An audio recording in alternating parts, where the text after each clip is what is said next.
రేపు గుంటూరు జిల్లాలో జనసేన పార్టీ కార్యాలయాన్ని పవన్ కళ్యాణ్ ప్రారంభించనున్నారు. అనంతరం జనసేన శంఖారావం బహిరంగ సభ నిర్వహించనున్నారు. రేపు సాయంత్రం 4 గంటలకు జరిగే శంఖారావం బహిరంగ సభకు జనసైనికులు భారీ ఏర్పాట్లు చేస్తున్నారు. జనసేన శంఖారావం బహిరంగ సభకు సంబంధించి మరింత సమాచారాన్ని మా ప్రతినిధి మునిరాజు లైవ్లో అందిస్తారు.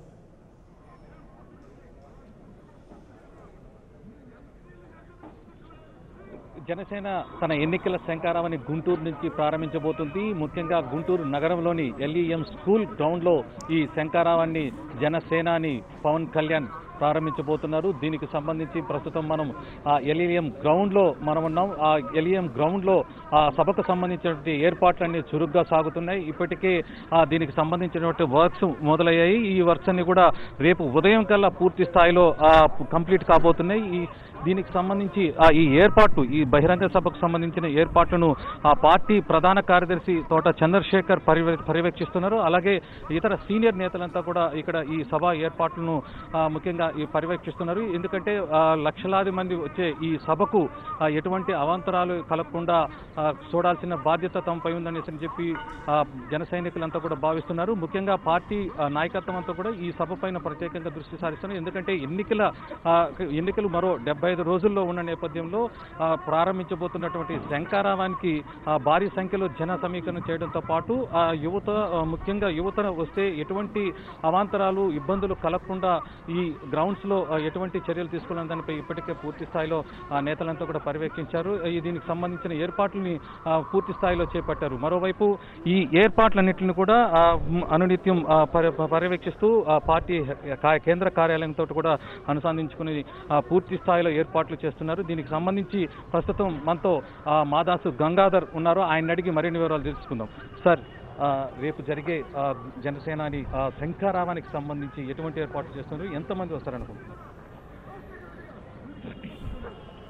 దాదాపు ఏర్పాట్లన్నీ పూర్తిగా వచ్చింది. 25 కమిటీలు వేసాం. అన్ని వసతులు చూడడానికి వచ్చిన వాళ్ళకి ఇబ్బంది లేకుండా. ముందు జిల్లా కార్యాలయం ప్రారంభోత్సవం చేసి అక్కడి నుంచి మా అధ్యక్షుడు పవన్ కళ్యాణ్ గారు బయలుదేరుతాడు. కమిటీలని కూడా ఉదయం అన్నీ రివ్యూ చేయడం జరిగింది. మరలా ఇప్పుడు ఏమేమి ఏర్పాట్లు జరుగుతున్నాయి, ఆ ఏర్పాట్లు కూడా ఎక్కడన్నా లొసుగులు ముసుగులు ఉంటే చేయడానికి వచ్చాం. మామూలుగా బహిరంగ సభ అంటే ఏ పార్టీ అయినా కానీ, పాలకపక్షం కానీ ప్రతిపక్షం కానీ, ప్రజలను మొబిలైజ్ చేసి తీసుకువస్తారు. మా నాయకుడికి అది అవసరం లేదు. స్వచ్ఛందంగా బయలుదేరి అన్ని నియోజకవర్గాల నుంచి వేలాది మంది సభకు వచ్చేదానికి వీళ్ళు ఉడుతున్నారు. నాకు వచ్చిన సమాచారం బట్టి ప్రతి నియోజకవర్గంలో వాళ్ళ పాటుకు వాళ్ళే బయలుదేరి స్వచ్ఛందంగా ఎన్ని గంటలకు రావాలా అని అడుగుతున్నారు. ఎంతమంది వచ్చిన దానికి మా ఊహకు అందడంలే. 1 గంటకే మొత్తం సభ వేదిక అంతా నిండిపోతుంది. చుట్టుపక్కల నుంచి కూడా వచ్చి చూడాలి. నేను మా జనసైనికులు కోరేది ఏంటంటే క్రమశిక్షణతో రండి. అధ్యక్షుడి గారికి ఒక కోరిక ఉన్నది. సభ అయిపోయిన తర్వాత మీరు జాగ్రత్తగా ఇల్లు చేరితే నేను ప్రశాంతంగా ఉంటానని చెప్పాడు. దీన్ని బట్టి అధ్యక్షుడికి జన సైనికులన్నా ప్రజలన్నా కానీ విపరీతమైన అభిమానం ఉంది.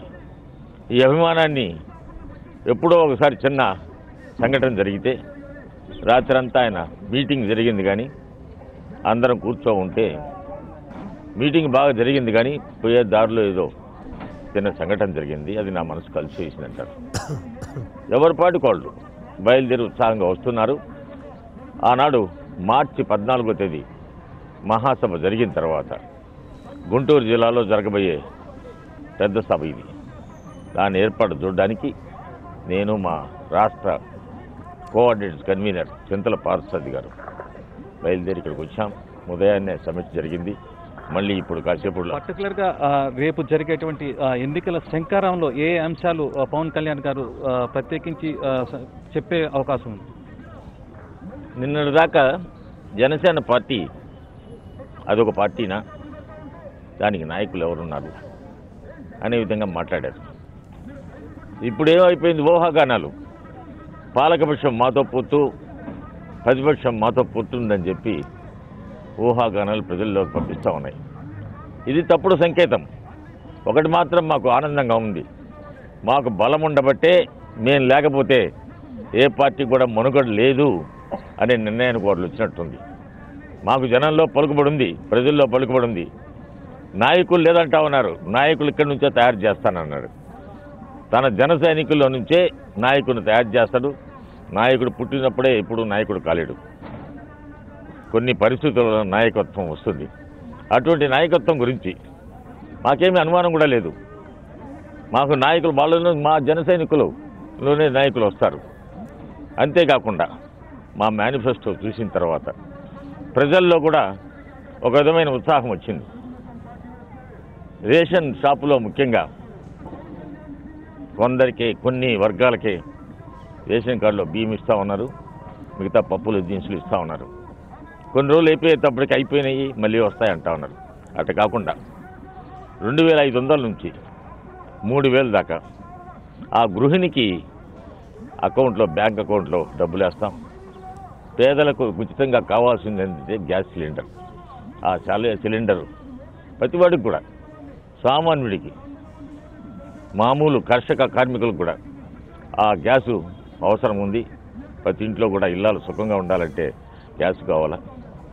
అదే కాకుండా అగ్రజాతి వరకు వృద్ధులకు ప్రభుత్వం ఆశ్రమాలు స్థాపిస్తుంది. అదేవిధంగా ఈ రిజర్వేషన్లు కానీ కాపురి 9th షెడ్యూల్ పెట్టి అది కూడా సాల్వ్ చేస్తాం. మనసుంటే మార్గం లేదా అంటా ఉన్నారు. మా నాయకుడికి మనసు ఉంది, మార్గం కూడా ఉంది. అన్నీ కూడా వీలవుతాయా అంటా ఉన్నారు. వీటిల్లో ఉన్న అనవసరపు ఖర్చులు తగ్గించుకొని అవినీతి కార్యక్రమాలు చేయకపోతే ఈ కార్యక్రమాలు చేసేదానికి పెద్ద ఇబ్బంది కూడా లేదు. మా మేనిఫెస్టో చూసే ఎక్కువ మంది వృద్ధులకు పెన్షను, ఆ పెన్షన్ కూడా వాళ్ళ పేరుతో పోయేటట్టు, ఎవరో మధ్య దళారీలు మేము పెన్షన్ ఇస్తాము అని నమ్ముకోకుండా ఉండాలా. ఇంకా పోతే ఈ మేనిఫెస్టోకు విపరీతమైన స్పందన వచ్చింది. మామూలు గ్రామాల నుంచి అడుగుతూ ఉన్నాడు.